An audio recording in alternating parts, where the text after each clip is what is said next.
গ্রিনওয়ার্ল্ড চ্যানেলে আপনাদের সকলকে স্বাগত।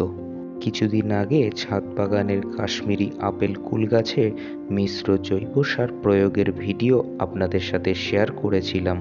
আজকে আরও একবার সেই গাছটি নিয়ে আপনাদের সামনে হাজির হয়েছি। আজ শরতের শুরুতেই এই গাছটিতে অনুখাদ্য প্রয়োগের ভিডিও আপনাদের সাথে শেয়ার করব।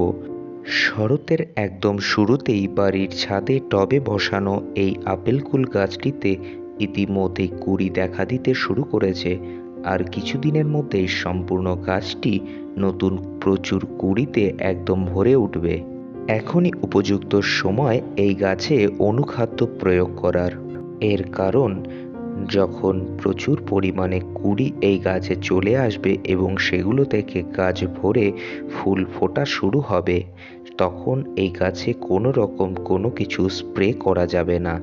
তাই যাতে কুঁড়ি থেকে প্রচুর পরিমাণে আমরা ফুল এবং ফলে রূপান্তরিত করতে পারি এবং গাছ যাতে উপযুক্ত ফল ধারণের জন্য তার প্রয়োজনীয় পৌষ্টিক চাহিদা পূরণ করতে পারে, তার জন্যই আমাদের যেমন একদিকে মিশ্র জৈব সার গাছের গোড়ায় প্রয়োগ করেছিলাম, তেমনি এর সাথে যাতে গাছে কোনো রকম অনুখাদ্যের অভাব না হয় এবং সঠিক এবং পর্যাপ্ত ফল ধারণ যাতে গাছটি করতে পারে, তার জন্যই আমরা এখন অনুখাদ্য প্রয়োগ করব।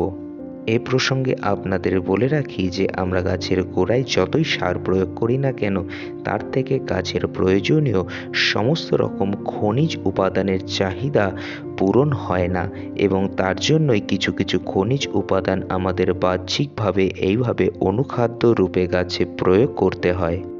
এই জন্য আজকে আমি নিয়েছি অ্যাডিস অ্যাগ্রো লিমিটেডের মাইক্রোনিউট্রিয়েন্ট অ্যাগ্রোমিন গোল্ড। এটি এক ধরনের মাইক্রোনিউট্রিয়েন্ট বা অনুখাদ্য, যার মধ্যে থাকে boron, zinc, molybdenum, copper, manganese এবং আয়রন। এটি গাছের এই সকল খনিজ উপাদানের চাহিদা পূরণ করতে সক্ষম। এক্ষেত্রে আপনাদের জানিয়ে রাখতে চাই যে আমি কোনো রকম ব্র্যান্ডের বা কোনো প্রোডাক্টের কোনো প্রচার করছি না। আমি শুধু আমার ছাদ বাগানে যে মাইক্রোনিউট্রিয়েন্ট ব্যবহার করছি তাই আপনাদের সামনে তুলে ধরলাম। এর জন্য আজকে নিয়েছি একটি প্লাস্টিকের জলের বালতি, একটি পুরনো জলের জগ, জলের সঠিক পরিমাপ করার জন্য একটি বোতল, একটি 1250 ml এর পাম্প স্প্রেয়ার এবং সঙ্গে অবশ্যই আমার আজকে প্রয়োগ করার জন্য অনুখাদ্য এবং সেটির সঠিক পরিমাপ করার জন্য একটি পরিমাপক।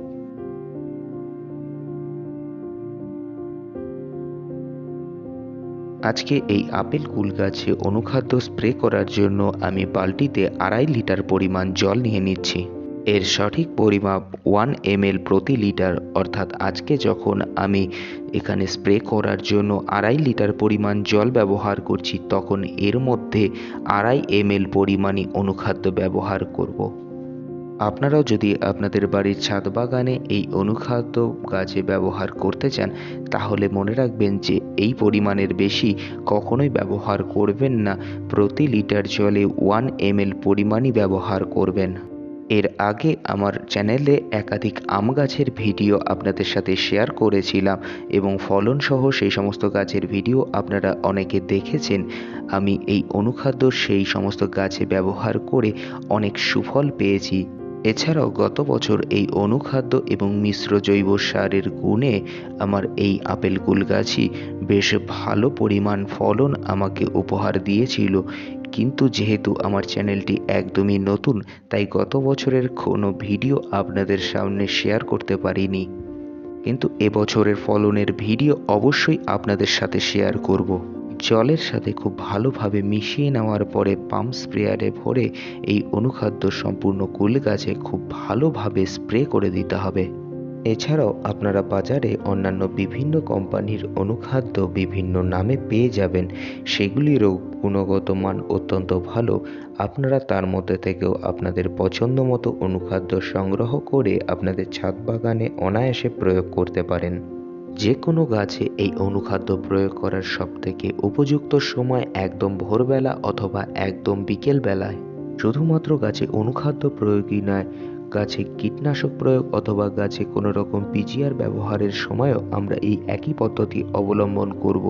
কখনোই চড়া সূর্যালোকের সময় গাছে কোনো রকম কিছু স্প্রে করা উচিত নয়। কিছুদিন আগে এই গাছটির গোড়াতেই মিশ্র জৈব সার প্রয়োগের যে ভিডিও আপনাদের সাথে শেয়ার করেছিলাম, আপনারা তখন দেখেছিলেন যে সেটি প্রয়োগ করতে গিয়ে প্রচুর পরিমাণে রুট কাটিং করা হয়েছে এবং আজকে ভিডিওতে দেখতেই পাচ্ছেন যে তার সপ্তাহখানেক পরে এসে গাছটির কোনো রকম কোনো ক্ষতি হয়নি, উল্টে প্রচুর নতুন ব্রাঞ্চ যেমন দেখা দিতে শুরু করেছে, তেমনি আমি দেখতে পেলাম যে প্রচুর নতুন রুটসও ডেভেলপ করা শুরু করেছে।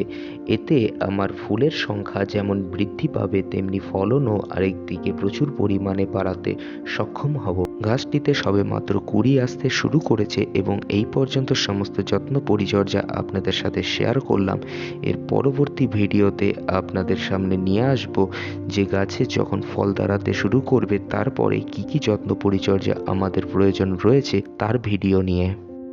ভিডিওটি যদি আপনাদের ভালো লেগে থাকে তাহলে লাইক করুন, বন্ধুদের সাথে শেয়ার করুন এবং অবশ্যই চ্যানেলটি সাবস্ক্রাইব করে আমাদের সঙ্গে থাকুন।